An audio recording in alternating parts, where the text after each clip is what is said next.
Hello mga kaibigan, maligayang pagdating sa aking channel. Nandito ako kasama ang video ng Separate Kabir Azgay at Gokberk The Mercy. Bago lumipat sa aking video, huwag kalimutang mag-subscribe sa aking channel, i-like at ibahagi ang aking video. Ngayon ay lumipat tayo sa mga detalye ng ating balita.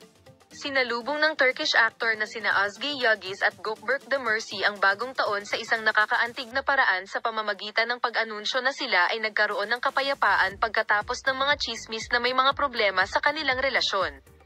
Ang minamahal na mag-asawa ng mga screen, na kilala sa kanilang pagkakaisa sa sikat na serye sa TV, ay ginulat ang kanilang mga tagahanga sa anunsyo ng kanilang panibagong koneksyon nang magkasama silang pumasok sa bagong taon.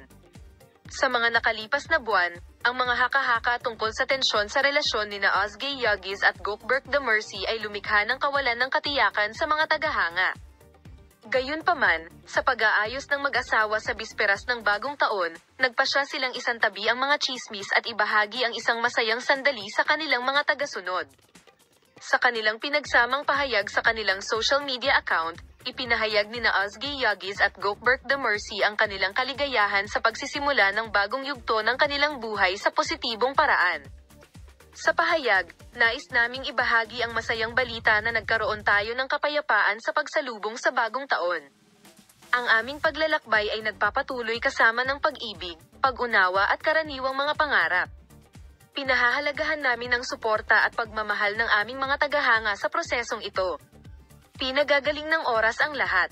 Nagbuhos ng komento ang mga tagahanga pagkatapos ng mga mensahe at post na ito. Salamat sa lahat sa panonood ng aking video. Paalam, makita ka sa mga bagong video.